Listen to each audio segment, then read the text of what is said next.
మహాలక్ష్మి పథకం కారణంగా సిటీ బస్సులు రద్దీ పెరగడంతో ఆర్టీసీ కీలక నిర్ణయం తీసుకుంది. ప్రస్తుతం జారీ చేస్తున్న ఫ్యామిలీ 24 T6 టికెట్లు జారీ నిలిపివేయనుంది. ఈ విషయాన్ని ఆ సంస్థ ఎండీ వీసీ సత్యనారాయణ ట్విట్టర్ వేదికగా వెల్లడించారు. రేపటి నుంచి ఈ టికెట్ల జారీని నిలిపివేస్తున్నట్లు ఆయన చెప్పారు.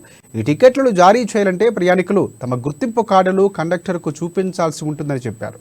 వారి వయస్సును టికెట్లో కండక్టర్ నమోదు చేయాల్సి ఉంటుందని, బస్సుల్లో ప్రస్తుతం నెలకొన్న రద్దీ కారణంగా ఈ ప్రక్రియ ఆలస్యం అవుతుందని, ఇది అంతిమంగా ప్రయాణ సమయంపై ప్రభావం చూపుతుందని, దీనివల్ల ప్రయాణికులు అసౌకర్యానికి గురవుతున్నారని చెప్పారు. ఈ నేపథ్యంలోనే ఫ్యామిలీ 24 T6 టికెట్లను ఉపసంహరించుకోవాలని కూడా నిర్ణయించుకున్నట్లు సత్యనారాయణ వెల్లడించారు.